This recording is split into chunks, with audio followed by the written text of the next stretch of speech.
Presidente Dilma Rousseff se reúne com governadores e prefeitos. Anuncia pacto nacional em setores como transporte, saúde e educação. E pede um plebiscito sobre a reforma política. Veja a repercussão do discurso entre os senadores e os projetos sobre o assunto que já estão em análise no Congresso.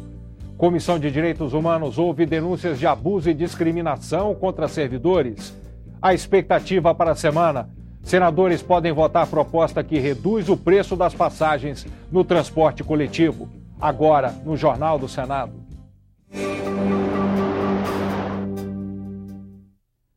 Boa noite.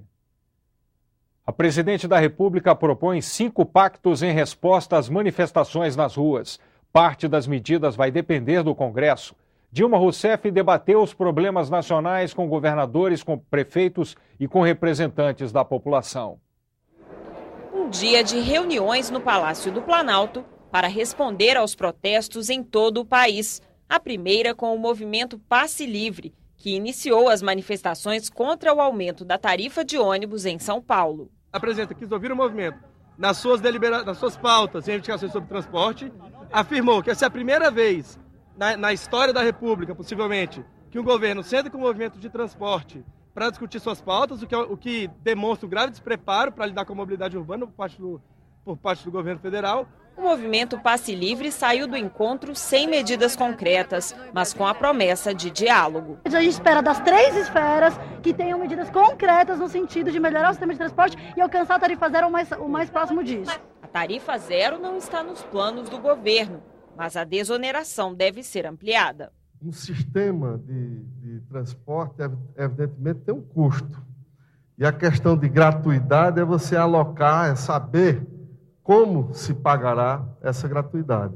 Então, essa discussão ela se dará num outro momento, num segundo momento. As medidas concretas cobradas nas ruas foram discutidas na reunião da presidente Dilma Rousseff com governadores e prefeitos das capitais.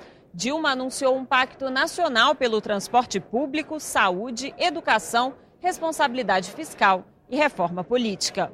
Se aproveitarmos bem o impulso dessa nova energia política, poderemos fazer mais rápido muita coisa. Cabe a nós saber retirar deste momento mais força para fazermos mais pelo Brasil e muito mais pelos brasileiros. A presidente sugeriu um plebiscito popular para iniciar a reforma política e defendeu uma nova lei para que a corrupção seja considerada crime hediondo. Também cobrou do Congresso a aprovação do projeto que destina os royalties do petróleo para a educação. Confio que os senhores congressistas aprovarão esse projeto que tramita no Legislativo com urgência constitucional. Na saúde, a presidente prometeu melhorias no SUS e defendeu a contratação de médicos estrangeiros para atuar no interior do país. Gostaria de dizer à classe médica brasileira que não se trata nem de longe de uma medida hostil ou desrespeitosa aos nossos profissionais. Trata-se de uma ação emergencial, localizada. Dilma anunciou ainda mais 50 bilhões de reais para obras de mobilidade urbana e a criação do Conselho Nacional de Transporte Público para que os usuários participem do controle da tarifa. A criação de conselhos semelhantes nos municípios e regiões metropolitanas, onde ainda não existem, será extremamente importante. Emocionada, a presidente reforçou que não vai tolerar atos de vandalismo que atrapalham as manifestações pacíficas. E reafirmo meu compromisso de ajudá-los no que for necessário para garantirmos paz e tranquilidade às nossas cidades. A reunião com governadores e prefeitos durou 4 horas. Ministros anunciaram o resultado. Os 5 pontos sugeridos para a presidenta de um grande pacto nacional foram aceitos por unanimidade pelos prefeitos e governadores que hoje aqui estiveram reunidos. Vários destes assuntos dependem de tramitação e deliberação do Poder Legislativo.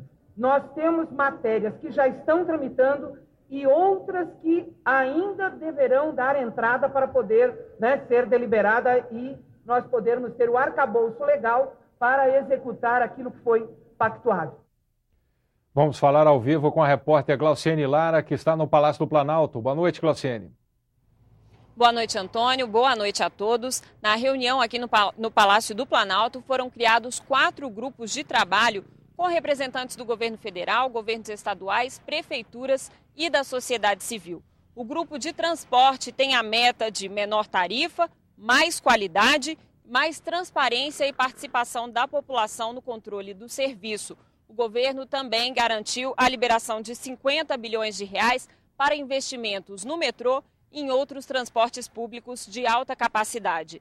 Na educação, a meta é aprovar o projeto que já está na Câmara e garante 100% dos royalties do petróleo para a educação. A partir de amanhã, o projeto começa a trancar a pauta da Câmara. Na saúde, o ministro Alexandre Padilha prometeu acelerar a execução de 7 bilhões de reais para ampliar e construir 800 hospitais. Até 2017 vão ser criadas mais 11 mil vagas em faculdades de medicina e mais 12 mil vagas de residência médica.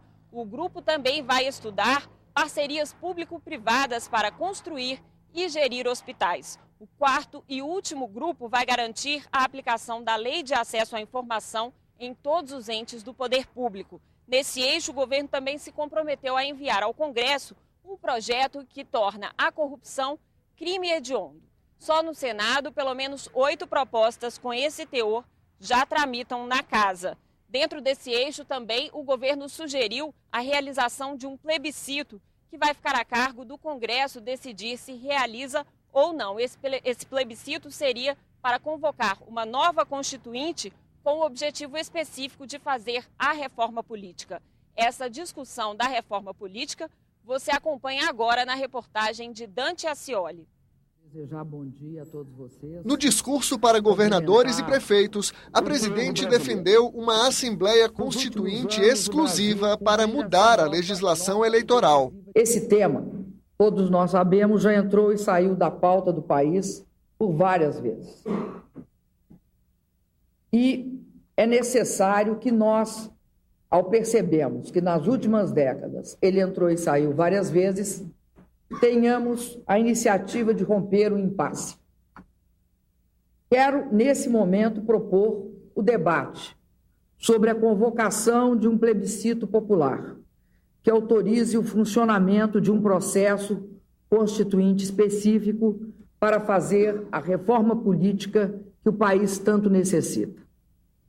O Brasil está maduro para avançar. No Senado, a oposição reagiu. O presidente nacional do PSDB disse que o governo tem maioria no Congresso para fazer a reforma política, sem necessidade de uma constituinte. Reformas constitucionais, reformas eleitorais necessárias poderiam, como já ocorreu no passado, serem aqui votadas rápida e celeremente pelo Congresso Nacional, se houvesse o real empenho do governo federal. Não houve durante 10 anos empenho do governo federal na condução da reforma política e agora ela, repito, para desviar a atenção, transfere ao Congresso Nacional essa responsabilidade. Para o líder do PT, as manifestações em todo o país justificam a consulta popular. Todos os partidos sabem que nós estamos numa situação que ninguém aguenta mais. É a hora de se ter uma grande mudança. E esse modelo do plebiscito com o Congresso Constituinte é uma oportunidade de estarmos em sintonia com o povo. Acho que nós temos condições de fazermos a reforma política agora, de imediato, dar uma resposta às ruas, ao sentimento das pessoas em relação a esse posicionamento do Congresso Nacional. Este especialista em direito constitucional reconhece a necessidade da reforma política, mas questiona a convocação de uma Assembleia Constituinte. Toda a literatura do direito constitucional ela prevê a Constituinte quando há uma ruptura institucional gravíssima no país. Quando há uma revolução, quando há um golpe de Estado, né? Quando as instituições não acompanham mais a dinâmica de funcionamento da sociedade. Não é isso que a gente está vivenciando. Corre o risco de entrar por outras coisas, tipo encurtamento de mandato, mudança de regime. Será que é isso que o Brasil precisa discutir? Ou não são coisas mais urgentes que se impõem? Convocar plebiscito é atribuição exclusiva do Congresso Nacional, mas o Poder Executivo vai apresentar uma sugestão para que a consulta popular ocorra ainda este ano. São 2 datas previstas, 7 de setembro ou 15 de novembro. O projeto de lei que isenta de impostos o setor de transporte coletivo urbano está na pauta da Comissão de Assuntos Econômicos de amanhã. A proposta pode garantir a redução no preço das passagens e melhorar a qualidade do serviço prestado à população. O regime especial de incentivos para o transporte urbano prevê que os governos federal, estadual e municipal abram mão de tributos para garantir a redução das passagens. A União isentaria do PIS, PASEP e da COFINS o óleo diesel, a energia elétrica e os bens de capital do setor de transportes, como veículos e pneus. Se quiserem aderir ao regime, os estados devem zerar o ICMS e as prefeituras o ISS. Os municípios seriam obrigados a fazer licitações para o transporte público e a criar o bilhete único ou um sistema integrado. Também precisariam instalar conselhos de transporte, com a participação da sociedade. As empresas se beneficiariam com a redução da contribuição patronal ao INSS de 2% para 0,5%. Em contrapartida, ficariam sujeitas à realização de laudos técnicos para avaliar o preço justo da passagem. O presidente da Comissão de Assuntos Econômicos e relator do projeto, senador Lindbergh Farias, acredita que, além de possibilitar uma redução de 15% no preço das passagens, o regime especial vai ajudar a melhorar a qualidade do transporte. Se esse projeto for aprovado, é o seguinte: vai ter uma pressão muito grande. Eu acho que tudo que é governador, tudo que é prefeito, vai ter que aderir. Agora, é um projeto que é interessante também, porque eu acho que melhora a qualidade do serviço. Então, esse projeto condiciona a existência de licitação, a abertura também da planilha. O projeto vai ser votado em caráter terminativo pela Comissão de Assuntos Econômicos nesta terça-feira. O senador Lindbergh Farias afirmou que o texto foi incluído na pauta para atender aos manifestantes que tomaram as ruas do país a partir dos protestos contra o reajuste do transporte público em São Paulo. Segundo ele, as manifestações criaram condições políticas para a discussão do tema. O projeto está tramitando no Congresso Nacional desde 2009. Veja a seguir: servidores federais pedem ajuda contra assédio moral e sexual. Comissão debate o uso dos veículos aéreos não tripulados para fins civis. E senadores querem que o Congresso dê respostas à população. O Jornal do Senado volta em instantes.